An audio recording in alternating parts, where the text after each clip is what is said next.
नमस्कार। अब हम भारतीय राजनीतिक विचारकों में मध्यकालीन विचारक हैं उनकी चर्चा करेंगे और आज हम चर्चा करने वाले हैं जियाउद्दीन बर्नी के ऊपर।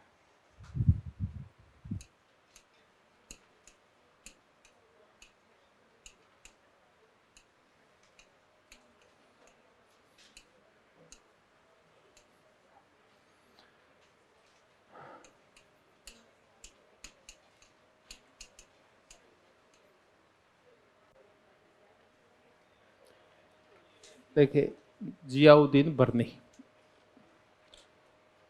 वो जैसे कई ये राजेंद्र होते हैं ना, राजेंद्र और राजकुमार, इनसे पूछो तुम्हारा नाम क्या है, कि मेरा नाम है राज। है ना, ये मैं जानता हूँ। ये जो राज नाम रखते हैं ना उनको मैं जानता हूँ।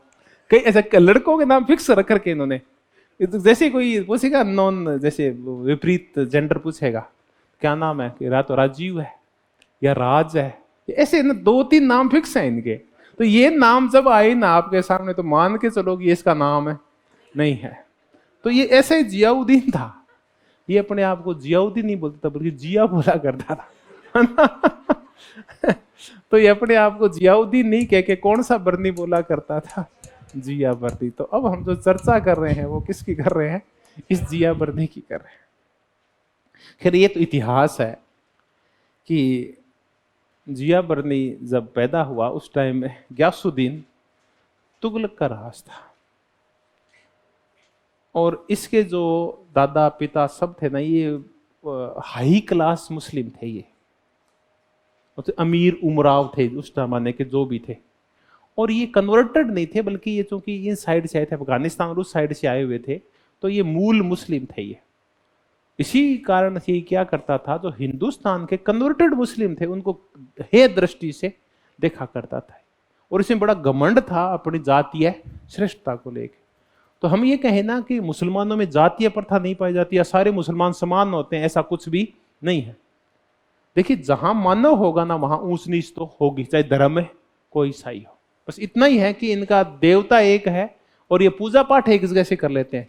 बाकी मेंटलिटी में तो ये भी क्या कहते हैं, समाज को ऐसे ही ऊंच नीच में और हायरार्की में बांट के रखते हैं। ऐसे जियाउद्दीन बर्नी था, लेकिन चूंकि अच्छे घर का था तो पढ़ाई लिखाई भी अच्छी हुई थी इसकी, और फिर अच्छी जगह इसको काम करने का मौका ही मिला। इसने फिर काम किया, वो किया मोहम्मद बिन तुगलक के साथ। जो हम कहते हैं ना, तू तुगलक की ख्याल मत पाल, वो किससे जुड़ा हुआ है, मोहम्मद बिन तुगलक से। क्योंकि वो जो भी निर्णय करता था उन निर्णयों को काल्पनिक ज्यादा थे, वो इमेजिनेशन ज्यादा किया करता था, लेकिन बहुत ही महान राजा था वो मोहम्मद बिन तुगलक। उसके साथ इसने काम किया और उसका विश्वास पात्र था। उसको जब भी उसको किसी राय करनी होती तो किससे किया करता था, जिया बर्नी से किया करता था। उस टाइम में निजामुद्दीन औलिया भी दिल्ली में ही रहा करता था, तो ये उस औलिया का मुरीद था, ये निजामुद्दीन औलिया। अब इसका तात्पर्य है कि उस टाइम सूफी है ना, ये प्रभावित करते थे। सूफीवाद था, वो भारतीय राजनीति को प्रभावित किया करता था, और अमीर खुसरो का दोस्त था ये। अब मैंने इन दिनों तो अमीर खुसरो को तो सुना नहीं, अमीर खुसरो को सुनना कभी, आपको आनंद आएगा। तो ये था, ऐसा बहुमुखी प्रतिभा का धनी कौन था, जियाउद्दीन बर्नी। लेकिन ये दरबारी षड्यंत्रों का शिकार तब हो गया जब फिरोज तुगलक, मोहम्मद तुगलक की मौत के बाद फिरोज तुगलक आया, तो दरबारी षड्यंत्र का शिकार हो गया। तो फिरोज तुगलक ने इसको पकड़ा, इसकी संपत्ति छीनी और कहां भेज दिया, इसको जेल भेज दिया। तो बाद में इसको जेल से तो छोड़ दिया, लेकिन इसके हालत क्या हो गई थी, खस्ता हो गई थी। ये कहता था कि जब मेरे दरबार से कभी कोई खाली हाथ नहीं लौटता था, मेरे गेट के ऊपर से कोई भी आ जाता था मांगने के लिए, कुछ भी मांगने के लिए, और आज हालात ये होती है कि लोग मुझे ऋण भी नहीं देते। सेम कंडीशन मैकियावेली की हुई थी। जब मैकियावेली की वो आगामी, उसने कितना आनंद उठाया था जब उसका पीक था, बाद में उसको भी कहां भेज दिया गया था, जेल भेज दिया गया था। और बाद में जब वो भी मरा था तो उसके पास भी कफन के पैसे नहीं थे, जेल। सेम सेम स्टोरी किसकी है, जियाउद्दीन बर्नी की है। और वैसे ही सेम चीजें जैसे वो प्रिंस लिखता है ना, ये लिखता है तारिक फिरोज शाही। वो प्रिंस लिखता है तात्कालिक राजा को खुश करने के लिए। राजा बोलेगा अरे यार तूने कितना ज्ञान दिया है मुझे, और ऐसा ही ज्ञान ये किसको देना चाह रहा था? तारिक फिरोज शाही और फतवाए जहांदारी के माध्यम से किसको? फिरोज तुगलक को। लेकिन फिरोज तुगलक ने वो पुस्तकें पढ़ी नहीं, और ऐसे ही ये मर गया। जैसे कौन मर गया था एक दिन? मुसोलिनी मर गया था। मुसोलिनी ने तब तक कुछ नहीं लिखा था जब तक कि वो पीक के ऊपर था, अच्छे पदों पे था, टाइम नहीं मिलता। उसने वो तब लिखा जब उसको सारी संपत्ति छीन के जेल में भेजा। बाद में बोला देख ज्यादा पंचायती चूंसा तो करना मत, जेल से बाहर निकाल रहे और सब मस्त जिंदगी भाग जाए यहां से। ऐसा ही किसको बोला गया था कि अब चुपचाप रहना, तो तेरा काम कर, खुदा की इबादत कर, और बाकी हम नेतागिरी हम अपने आप कर लेंगे। तो उसी के बाद जब इसका पीक टाइम चला गया तो उसके बाद भी इसने क्या लिखी? फिर किताबें लिखी। ऐसी किताबें मुसोलिनी लिखी थी। लेकिन ये मुसोलिनी से 300-200 साल पहले क्या हुआ है? पहले हुआ है ये उससे। तो मुसोलिनी ने वैसी लाइफ जी बाद में जैसे पहले कौन जी के गया था? अच्छे दिन देखना, फिर जेल जाना, फिर बुरे दिन देखना और किताबें लिखना। ऐसा ही जियाउद्दीन बर्नी था। और सेम लाइफ स्टोरी किसकी है? मुसोलिनी की है। सॉरी मैकियावेली की है, माफी चाहूंगा, मैकियावेली की है। तो हम जिया बर्नी की चर्चा कर रहे हैं। इसने 2 पुस्तकें लिखी, दोनों डायलॉग शैली में लिखी गई है। मुख्य और बहुत कुछ लिखा, हम 2 पुस्तकों की मुख्य चर्चा करें। एक इसकी जो पुस्तक है वो है फतवा ए जहादारी,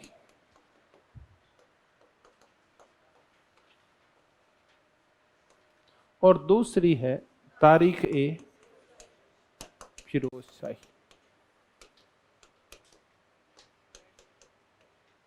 ये तो दरअसल लिखी गई है काय के ऊपर?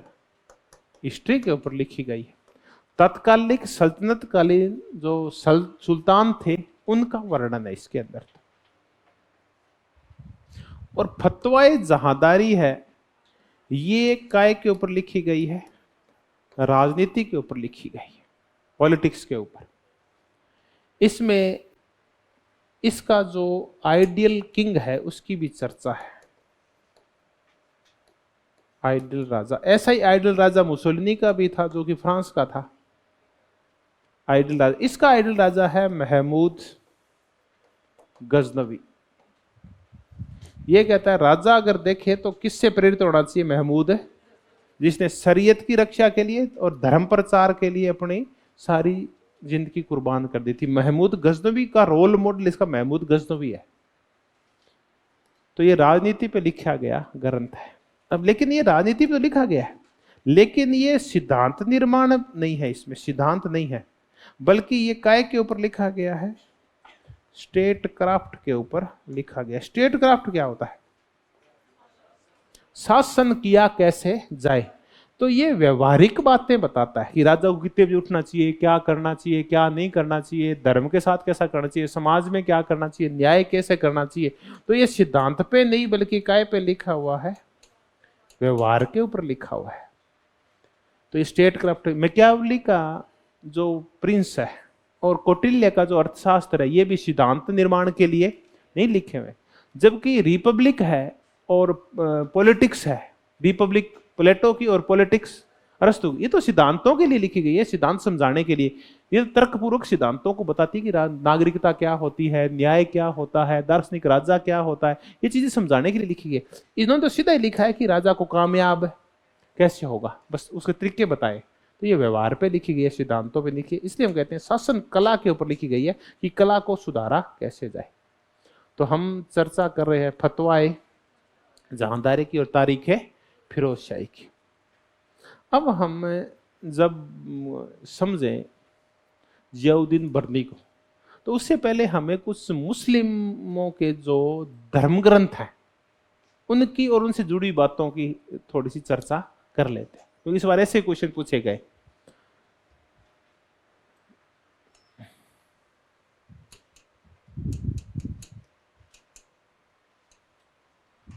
अब इनको क्या बोले, परंपराएं लिख देते हैं सर। इनके जो ट्रेडिशंस हैं वो क्या है। तो ऐसा ही एक इनका लिटरेचर ट्रेडिशंस है, वो कौन है? कुरान है। इसके बारे में तो हम सब जानते हैं कि ईश्वर को जो कुछ कहना था वो किसके माध्यम से कहा? मोहम्मद साहब के माध्यम से कहा। तो इसमें वो ईश्वरीय वाणी है जो मोहम्मद साहब के वाणी से और शब्दों से प्रकट हुई, वो कहाँ लिख दिया गया? कुरान में लिख दिया गया। ये अपने जैसे वेद है वैसे उनके कौन है? कुरान है। फिर आई हदीस। हदीस में जब घूम घूम पर ये उपदेश दिया करते थे मोहम्मद साहब, वो उपदेश इसमें वर्णित है। फिर इनकी एक होता है सुन्नत।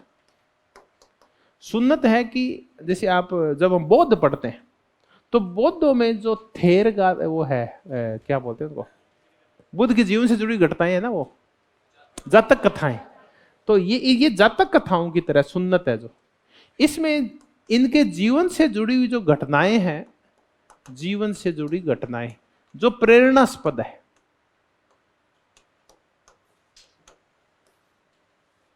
वो उन घटनाओं का वर्णन है। फिर अब और चर्चा करें, वो है शरीयत।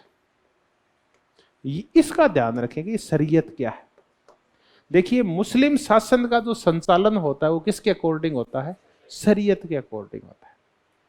और भारतीय शासन का जो संचालन हो, भारतीय जो थे अपने राजा प्राचीन काल में, वो क्या करते थे? धर्म ग्रंथों के आधार पे। तो वो सारे कानून, नियम, कायदे जिसके आधार पे एक राजा को राज करना है, वो सारे मिलके क्या कहलाते हैं? शरीयत। लेकिन शरीयत उसे विस्तृत है। शरीयत के आधार पे ही आप अपने जीवन का संचालन करेंगे, व्यक्तिगत जीवन का। शरीयत के आधार पे ही आर्थिक जीवन का संचालन होगा, शरीयत के आधार पे ही सामाजिक जीवन चलेगा, और शरीयत के आधार पे ही राजनीतिक जीवन चलेगा। तो क्या शरीयत राजा को ही निर्देश देती है या सबको ही निर्देश देती है? व्यापारी को निर्देश देती है, वो समाज की संरचना को निर्देश देती है, और वो राजनीति को भी निर्देश देती है, और प्रत्येक व्यक्ति को व्यक्तिगत जीवन को भी निर्देश देती है कि उसको करना क्या है। उसको उठना है, नमाज पढ़नी है, दान देना है, अपनी प्रॉपर्टी का इतना % हर हालात में देना है, ये सारी चीजें इस शरीयत में भांति भांति के कानून है। एक कानून है जो इबादत से जुड़े हुए, ये तो आप जानते ही हैं, पूजा पाठ से जुड़े हुए। दूसरे हैं जो मामलात से जुड़े हुए, मामलात या सिविल जो मुद्दे हैं उनसे जुड़े हुए। और तीसरे उक्कुबात है। क्या उक्कुबात है? ये फौजदारी मुद्दों से जुड़े हुए बात है। ये कौन कह के गया है? ये या तो मोहम्मद साहब कह के गए थे, या उनके बाद जो खलीफा हुए, मोहम्मद साहब के उत्तराधिकारी हुए, उन्होंने इबादत के बारे में, सिविल मामलों के बारे में, जमींदारी मामलों के बारे में क्या कुछ कहा। तो ये सारे कानून जो आपके व्यक्तिगत, राजनीतिक, आर्थिक और सामाजिक जीवन का संचालन करते हैं, वो काय के अंदर आते हैं? शरीयत के अंदर। और वो कहाँ वर्णित है? इनके ग्रंथों में वर्णित है। तो ये तो है वो पहले की बातें जो वर्णित कर दी गई है। दूसरे होते हैं, वो होते हैं ज़वाबित।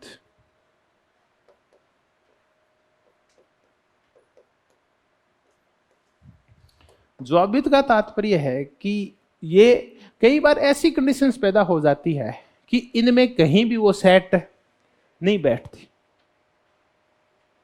ठीक है, तब ऐसे में आप क्या करेंगे? तब ऐसे में राजा क्या करता है? वो विषय विशेषज्ञों से राय लेके जो कानून बनाता है, जो नई परिस्थितियों के अकॉर्डिंग जरूरी होते हैं, शासन संचालन के लिए आवश्यक होते हैं, उनको क्या बोलते हैं? ज़वाबित। क्योंकि काल बदलता है, परिस्थितियां बदलती है, नई नई घटनाएं सामने आती है, तो पुरानी जो कानून है वो काम नहीं करते, उनके अकॉर्डिंग कई बार नहीं होता काम। तो फिर राजा जो शासन संचालन के लिए विशेषज्ञों से राय लेके जो कानून आता है, वो कौन से होते हैं? ज़वाबित। तो कुल मिला के ये हैं देवीय टाइप के कानून, और ये है लौकिक कानून। ये जो कुरान में, इनमें सब में दर्ज हैं, मोहम्मद साहब और खलीफा कह गए, वो तो है शरीयत। और जो राजाओं ने बनाए हैं वो क्या है? ज़वाबित। अब इनसे शुरुआत करते हैं यहीं से। अब आप इनको समझ गए हैं, इनको ज्यादा चर्चा नहीं करें। आप दो चीजों को याद रखें, शरीयत को और ज़वाबित को याद रखें। ये हैं धर्म ग्रंथों में लिखे गए कानून जिनके अकॉर्डिंग चलना है राजा को और सबको, और ये है राजा के द्वारा बनाए गए कानून। अब बताओ, ऐसा भारत में ही था क्या? ऐसा भारत में सॉरी भारत में तो थे ये, मैं माफी चाहूंगा, जो हिंदू जो राजा थे, जब हम प्राचीन काल की बात करें, ऐसा था क्या? अपने भी ऐसा ही था लगभग। ये हालांकि हम कहते थे कि राजा नियम बनाने वाला नहीं है, मन्नू कहता है वो तो एजेंट है, नियम तो पहले से ही कहाँ है, नियम तो पहले ही टिकाओं में है, धर्मशास्त्रों में, धर्मसूत्रों के अंदर लिखे हुए हैं। राजा को तो उनका क्या करना है, सिर्फ पालन करना है और पालन करवाना है। राजा एजेंट है, वो निर्माता नहीं है। बाद में बुद्ध आया ना, तो वो बोला वो कानूनों का क्या है, निर्माता भी है। ठीक है, अब क्या शरीयत और ज़वाबित ईसाइयत में है क्या? ईसाइयत में यही तो था, जनता को पोप के भी कानून मानने थे, वो तो शरीयत था, और जनता को राजा की बातें मानने थे, वो क्या थी, ज़वाबित थी। तो ईसाइयत में भी पाया जाता है। ये दो तलवारों का सिद्धांत और क्या कहता है, एक शरीयत और दूसरा ज़वाबित। तो यहां हालांकि कोई धर्म का चक्कर तो नहीं है, लेकिन ये है वो जो कानून पहले से हैं, और ये वो कानून है जो बाद में राजाओं ने बनाए, शरीयत और ज़वाबित। अब हमने इनको जान लिया, इनको दो को आप याद रखें, एक धार्मिक कानून और दूसरे लौकिक कानून। इनको देवीय नहीं कहेंगे, इनको धार्मिक बोलेंगे, जो कौन से, जो शरीयत है, और ज़वाबित को क्या बोलेंगे, लौकिक कानून बोले। अब हम एक एक करके चर्चा की शुरुआत करते हैं। सबसे पहले हम करते हैं एक आइडियल राज्य और एक आइडियल राजा, आदर्श राजा। ये कैसे हों, ideal state and ideal king. इनका वर्णन है फतवा ए जहांदारी में, फतवा ए जहांदारी। सबसे पहले हम वर्णन करेंगे कि राज्य पैदा कैसे हुआ था, इसकी चर्चा करते हैं। तो बर्नी कहता है कि राज्य के बारे में उसका कोई निश्चित सिद्धांत नहीं, वो देवीय सत्ता को नहीं मानता।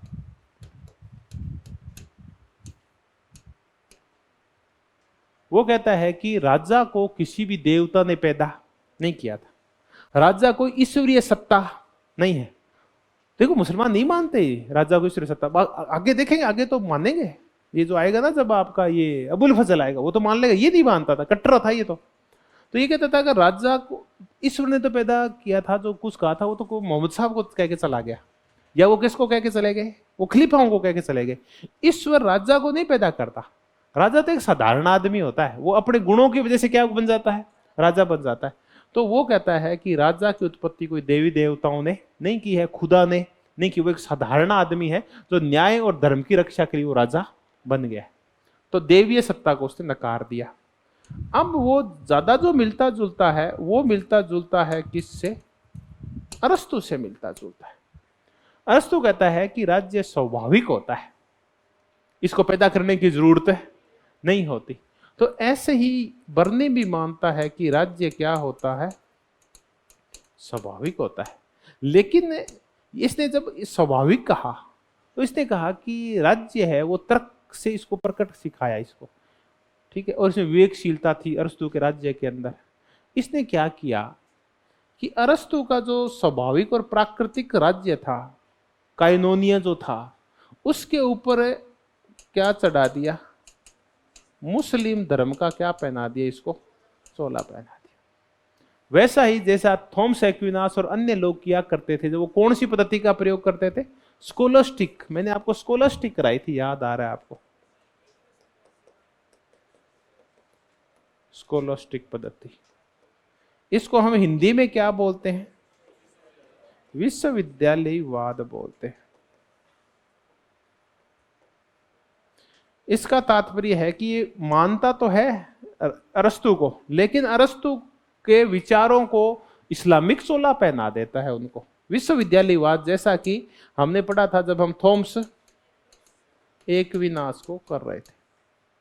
ये कहता है कि राज्य श्रेष्ठ होता है, स्वाभाविक होता है, जरूरी होता है। ये बोला राज्य तो श्रेष्ठ होता है, स्वाभाविक भी होता है, लेकिन ये वही राज्य श्रेष्ठ होता है जो इस्लामिक होता है और किसके अकॉर्डिंग चलता है, शरीयत के अकॉर्डिंग चलता है। बस इतना ही कहता है, इसका मतलब उसने शरीयत के ऊपर किसको थोप दिया? शरीयत को काय पे थोप दिया है? राज्य के ऊपर। अरस्तु कहता है राज्य स्वाभाविक होता है, प्राकृतिक, इसमें नागरिक होते हैं, वो मिलते हैं और कानून बनाते हैं। ये कहते हैं मानते हैं राज्य स्वाभाविक होता है, प्राकृतिक होता है, इसमें लोग नहीं मिलते, इसमें शरीयत पहले से ही होती है। लोग मिलके सक्रिय भूमिका निभा के और कानून नहीं बनाते जैसे अरस्तु बनवाता है, बल्कि यहाँ कानून कौन बनाते हैं? ये तो पहले से शरीयत है, या फिर वो क्या है? राजा बता देता है। आप देखो कहीं भी अरस्तु राजतंत्र का वर्णन, लेकिन इसका राजा तो कैसा था? राजतंत्रात्मक था। तो ये मानता तो है अरस्तु को, लेकिन उसको कौन सा चोला पहना देता है? मुस्लिम चोला। इसका जो राजा है वो एब्सोल्यूट है, यानी वो कैसा है? निरंकुश है। निरंकुश का तात्पर्य है कि उसके ऊपर जनता का कोई अंकुश नहीं है। उसके ऊपर अगर अंकुश हो सकता है तो शरीयत का हो सकता है, धर्म का हो सकता है, जनता का कोई अंकुश उसके ऊपर नहीं है। ऐसा निरंकुश है इसका जो राजा है। तो हमने इसका जो आदर्श राज्य देखा, और उसका आदर्श राजा है कौन दरअसल? वो है मोहम्मद गजनवी। अब ये कहता है कि दरअसल एक राजा है, उसके काम कितने हैं? तो वो कहता है एक सम्राट को, यानी राजा को कितने काम करने चाहिए? 3 काम। एक सुल्तान को 3 काम करने चाहिए। एक उसको क्या करना चाहिए? धर्म की रक्षा। दूसरा उसका जो काम करना चाहिए वो करना चाहिए लॉ एंड ऑर्डर को मेंटेन, शांति व्यवस्था, लॉ एंड ऑर्डर। और तीसरा काम उसको क्या करना चाहिए? न्याय की स्थापना करनी चाहिए, जनता को न्याय करना चाहिए। अब ये जो न्याय की स्थापना है ना, इसके ऊपर प्लेटो भी बल देता है और इसके ऊपर अरस्तु भी बल देता है। लेकिन प्लेटो अरस्तु का न्याय अलग प्रकार का है। इसका न्याय प्लेटो से तो नहीं मिलता, लेकिन लगभग इसका न्याय किससे मिल जाता है? अरस्तु से मिल जाता है कि योग्य लोगों के साथ वो व्यवहार करो, और जो योग्य नहीं उनके साथ अलग व्यवहार करो। ठीक है। अब आ गया कि न्याय ये कहता है कि अगर किसी भी राज्य में क्या नहीं होगा? न्याय नहीं होगा, तो वहां क्या होगा? वहां अशांति फैलेगी, और इसमें एक व्यक्ति की संपत्ति खत्म हो जाएगी तो किसी का जीवन समाप्त हो जाएगा। तो न्याय नहीं होगा तो किसी राज्य में क्या फैलेगी? अराजकता। तो किसी का तो जीवन समाप्त हो जाएगा और किसी की क्या समाप्त हो जाएगी? संपत्ति। तो जीवन और संपत्ति की रक्षा के लिए राजा को क्या करना चाहिए? न्याय करना चाहिए। न्याय और धर्म ये क्या है? ये बोलता है न्याय और धर्म आपस में घनिष्ठ रूप से जुड़े हुए हैं। न्याय है वो धर्म की रक्षा करता है और धर्म न्याय की रक्षा करता है। अब वो कैसे होता है? न्याय का तात्पर्य है कि अगर किसी भी देश में न्याय होगा तो वहां उस न्याय के अकॉर्डिंग धर्म को बचाया जा सकेगा। अन्याय होगा तो धर्म और धार्मिक परंपराएं नहीं बचेगी। फिर तो क्या होगा कि जो अधार्मिक लोग हैं वो धार्मिक लोगों को मार देंगे। फिर तो जो लोग शरीयत को नहीं मानते वो मजबूत हो जाएंगे। तो राजा के सामने न्याय की शक्ति होगी ना, तो वो क्या करेगा? धर्म को बचा लेगा, शरीयत को बचा लेगा, कुरान को बचा लेगा, हदीस को बचा लेगा, उसके अकॉर्डिंग दुनिया को चला लेगा। तो न्याय के लिए धर्म जरूरी है और धर्म के लिए न्याय जरूरी है। यानी आप ये बादशाही कह लो या दंड कह लो, न्याय की स्थापना के लिए राजा के पास क्या होनी चाहिए? उतनी शक्ति तो होनी चाहिए। तो हम पहले पर्याय मान रहे थे कि धर्म और दंड है ना, ये दूसरे पे क्या होते हैं? अवलंबित होते हैं।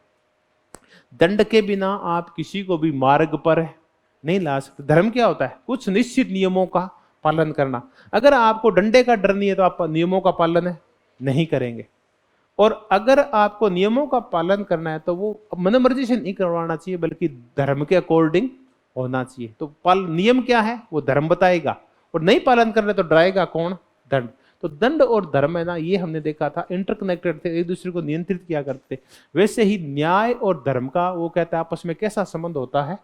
घनिष्ठ संबंध होता है। तो हमने धर्म, लॉ एंड ऑर्डर और न्याय की स्थापना, ये 3 इसके काम देखे। किसके? राजा के या सम्राट के, या वो क्या बोलते सुल्तान के 3 काम है। अब इसका राजा है ना निरंकुश है, उस पर कोई अंकुश नहीं है। इसीलिए मैक्स वेबर जो अथॉरिटेरियन स्टेट होता है उसके लिए किस शब्द का प्रयोग करता है? सुल्तानिज्म। तो ये सुल्तानिज्म जो शब्द आया है ना, मैक्स वेबर इसका प्रयोग करता है। मैक्स वेबर कौन से के लिए? ये जो सत्तावादी राज्य होता है, सत्तावादी राज्य, इसको सुल्तानवाद बोलता है। तो ये सुल्तानवाद शब्द आया कहां से, आप बताओ? सुल्तान वो होता था जिसपे किसी का कोई नियंत्रण, जो एब्सोल्यूट होता था, पावरफुल और निरंकुश हुआ करता, उसको सुल्तानिज्म या सुल्तानवाद कहता है मैक्स वेबर। यानी अथॉरिटेरियन स्टेट जो मैंने कल आपको कराया था, सत्तावादी राज्य, इस सत्तावादी राज्य के लिए सुल्तानवाद बोलता है कौन? Max weber. तो ये था सुल्तान, ऐसा होता है। अब ये चाहता क्या है राजा से? ये क्यों फतवाए जहादारी और राजा और इनको क्या सिखाना चाहता है? ये सुल्तान को न्यायप्रिय है क्यों बनाना चाहता है? क्यों वो कहता है कि उसको धर्म की रक्षा करनी चाहिए और लॉ एंड ऑर्डर मेंटेन करना चाहिए? वो ये चाहता था कि ये वो सदी है 1286 कि यहां मुस्लिम शासक हैं, उनकी वैधता, लेजिटिमेसी अभी भी स्थापित नहीं हुई है। सुल्तान तो बन गए हैं, लोग उनकी बातों को डर की वजह से मानते हैं, दिल से मानते नहीं है। तो फिर धर्म की, न्याय की और लॉ एंड ऑर्डर की चर्चा करके और सुल्तान की वैधता को स्थापित किया जाए। क्योंकि देखिए, कोई भी राजा तभी स्थायी रह सकता है जब उसकी सत्ता को वैधता, लेजिटिमेसी, औचित्यपूर्णता मिले। ताकत के बल के ऊपर कोई भी राजा लंबे समय तक राज नहीं कर सकता। राजा को अगर आप दिल से स्वीकार करते हैं ना, तो वो राजा लंबा राज कर लेगा। अगर राजा को जनता दिल से स्वीकार नहीं कर रही है, उसकी सत्ता को अवैध मान रही है, उस राजा को गलत मान रही है, उसके कायदे कानूनों को, नियमों को गलत मान दिया, तो सत्ता एक दिन उसकी उखाड़ फेंकती है, जनता उसकी सत्ता को विद्रोह कर देती है। इसलिए वो क्या चाहता था? धर्म रक्षा, लॉ एंड ऑर्डर और न्याय जरूरी है ये कह के, और वो सल्तनत की वैधता को बढ़ाना चाहता, उसकी लेजिटिमेसी को बढ़ाना चाहता था। लोगों के दिलो दिमाग में सुल्तान की अच्छी छवि बना के उसका जनता का माइंड वॉश करना चाहता था।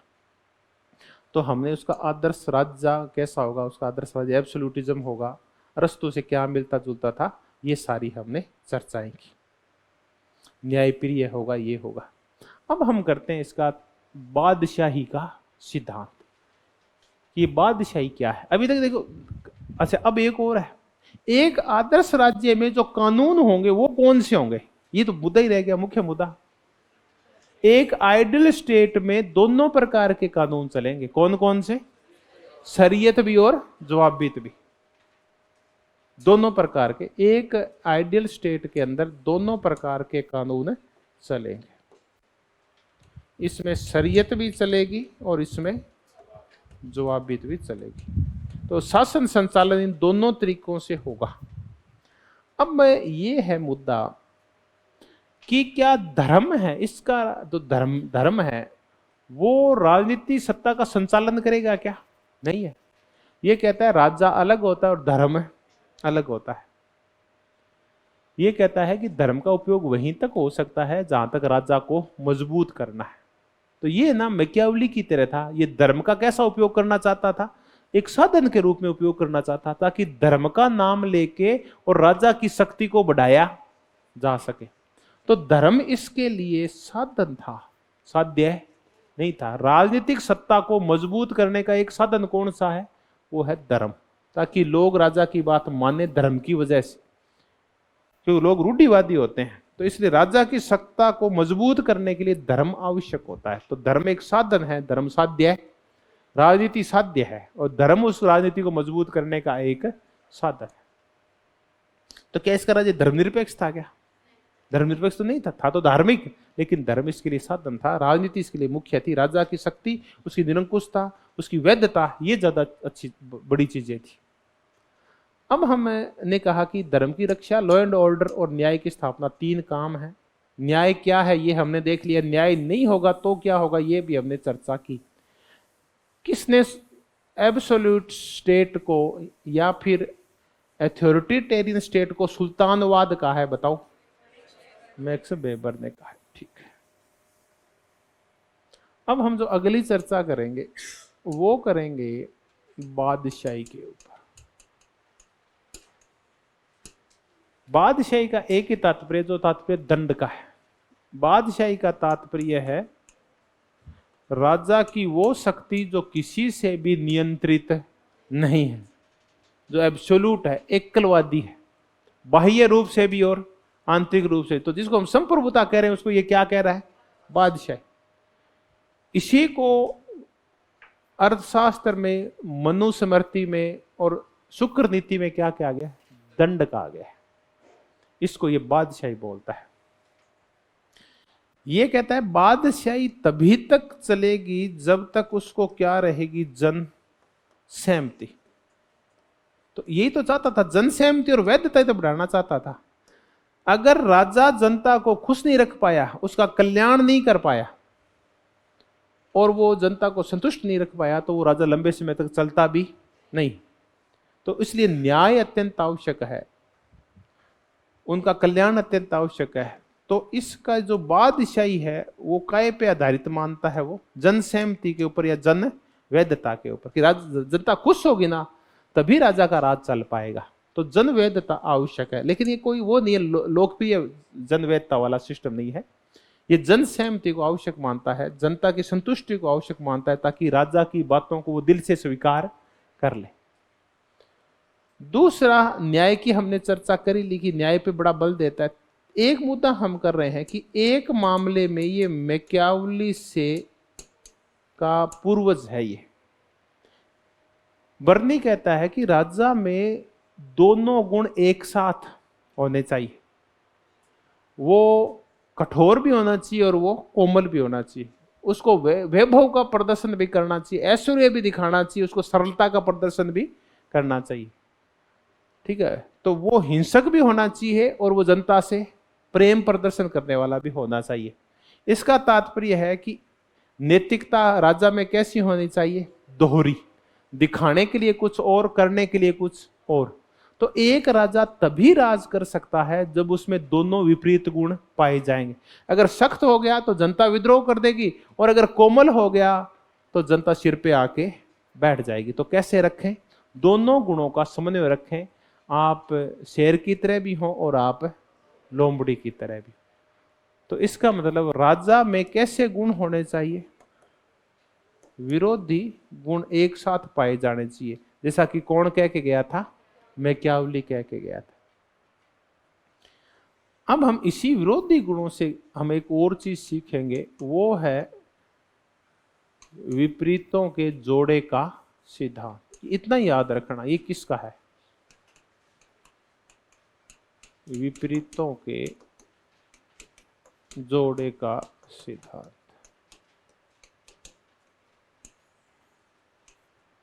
कि ये कहता है कि खुदा है ना, कोई भी जो चीज पैदा करता है वो विपरीत जोड़े में पैदा करता है। वो है ना, पाप पैदा करता है, उसके साथ पुण्य पैदा करता है, अच्छाई के साथ बुराई पैदा करता है, प्रकाश के साथ अंधकार पैदा करता है। तो कोई भी चीज सिंगल पैदा नहीं होती, बल्कि उसकी विरोधी चीज उसके साथ पैदा होती है। सत्य के साथ असत्य पैदा होता है। तो फिर राजा का काम क्या है?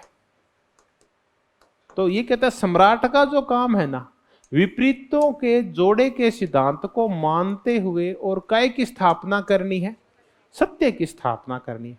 इसका तात्पर्य उसको असत्य को, अंधकार को, अनाचार को, पाप को, इनको तो समाप्त करना है, और सत्य और इनकी क्या करनी है? स्थापना। तो विपरीतों के जोड़े में से इसको कौन सी चीज को उठाना है? हम कहते सिंपल चीज है। ये सिंपल चीज नहीं है। राजा कौन सी चीज को उठाता था? आप ये तो जब अंग्रेज आ गए तो राजस्थान के सामंतों ने विपरीतों के जोड़े में से कौन सी चीजों को उठाया था?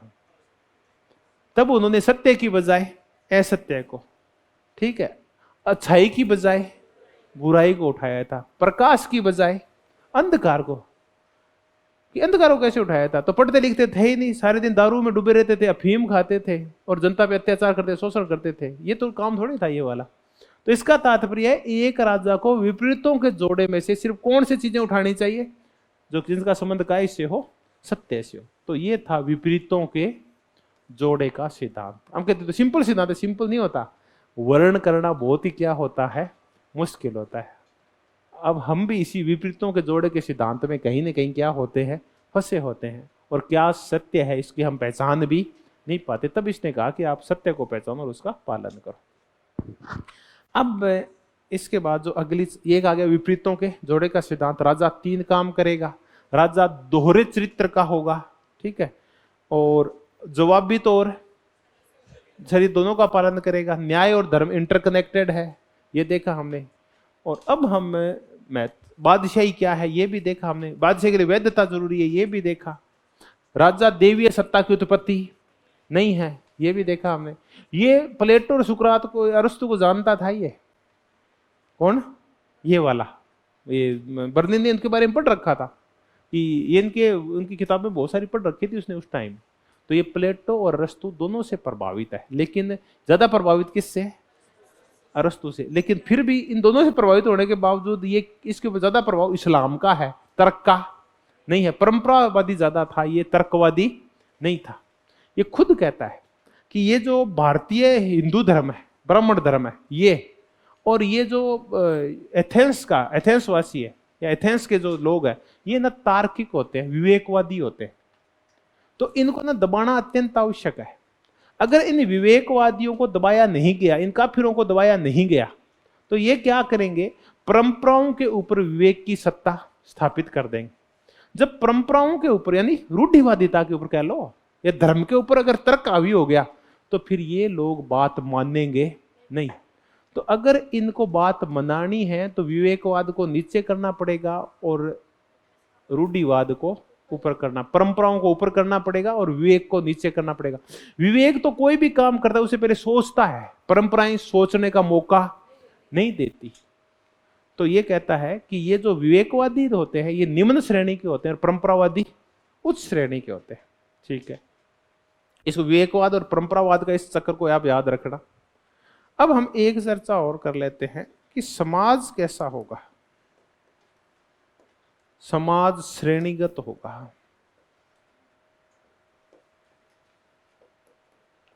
समाज असमान होगा,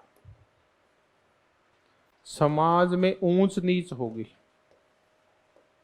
और यह कहता है कि जो समाज में ऊंच नीच श्रेणीगतता पाई जाती है वो प्राकृतिक और स्वाभाविक होती है। जैसे कि अरस्तु कह के गया था, कुछ लोग राज करने के लिए और कुछ लोग राज सहने के लिए, कुछ लोग शोषित होने के लिए पैदा होते हैं, तो कुछ लोग दास बनने के लिए और कुछ लोग मालिक बनने के लिए पैदा होते हैं। ऐसी बातें अरस्तु बोलता था, ऐसी सेम बातें कौन बोलता है, बर्नी बोलता है। और ये जो ऊंच नीच होती है समाज में, ये कृत्रिम नहीं होती। समाज प्रतिनिधि कैसी होती है, प्राकृतिक और स्वाभाविक होती है। तब ये कहता है कि ये जो कन्वर्टेड मुस्लिम है ना, इनको किसी भी बड़े पद पे बैठाना नहीं चाहिए, क्योंकि मोहम्मद साहब और उस वंश परंपरा की असली संतान नहीं है। असली संतान तो वो है जो बाहर से आए हैं और भारत पे राज कर रहे हैं। तो वो कहता है कि इनको पढ़ने का मौका भी मत दे, कन्वर्टेड जो मुसलमान है, क्योंकि अगर ये पढ़ लिख गए ना तो ये तर्क करेंगे, फिर कहेंगे हम भी मुस्लिम और तुम भी मुस्लिम। जगह से कोई फर्क थोड़ी पड़ता है, मुद्दा तो है कि आप इस्लाम को मानते हो या नहीं मानते। ऐसे तर्क कर करके और ये फिर बड़े पदों पे आ जाएंगे और फिर बाकी को उन पदों से हटा देंगे। तो ये बोला कि इनको पढ़ने भी मत दो, क्योंकि पढ़ने से व्यक्ति तार्किक होता है, तार्किक व्यक्ति का दिमाग चलता है, बुद्धि चलती है, तो ये कौन से पदों पे पहुंच जाते हैं, बड़े। और ये परंपराओं के कुठाराघात करते हैं। तो वो कहता है कन्वर्टेड मुसलमानों को पढ़ने मत दो, अगर पढ़ते भी हैं और तो उनको दंड दो, और जो पढ़ाते हैं उनको भी दंडित करो। सेम बातें देखिए, हर एक जो शासन सत्ता के उच्च अधिकारी लोग होते हैं वो सेम तरीका अपनाते हैं, चाहे वो मुस्लिम हो और चाहे वो ईसाई हो और चाहे वो कौन हो, ये भारतीय हो। यही तरीका भारत में अपनाया गया था। कुछ लोगों को एजुकेशन सिस्टम से क्या कर दिया, ताकि समाज में हायरार्की बनी रहे। ऐसा ही फिर मुस्लिमों ने, हम बर्नी की देख रहे हैं कि इनको मुसलमान हैं जो निम्न श्रेणी के, उनको पढ़ने ही मत दो और सिर्फ उन्हीं को मौका दो जो आगे अग्रणी है। तो ये समाज को समान नहीं मानता, बल्कि प्राकृतिक रूप से क्या मानता है, असमान मानता है। ठीक, तो हमने एक थिंकर पूरा कर लिया, कौन सा, जिया बर्नी। हमने जवाबियत की चर्चा की, हमने शरीयत की चर्चा की, हमने चर्चा की फतवाए जहादारी और तारीख फिरोज शाही की, बादशाही की चर्चा की, और देवी उत्पत्ति की नहीं कोई चर्चा, नहीं मानता देवी उत्पत्ति को, ठीक है। विपरीतों के जोड़ा किया हमने, तो ये 10 एक लाइन में निपट जाएगा पूरा ये आपका कोण, ये अगर आप छांटना शुरू करोगे तो, ठीक है। धन्यवाद, बहुत बहुत धन्यवाद।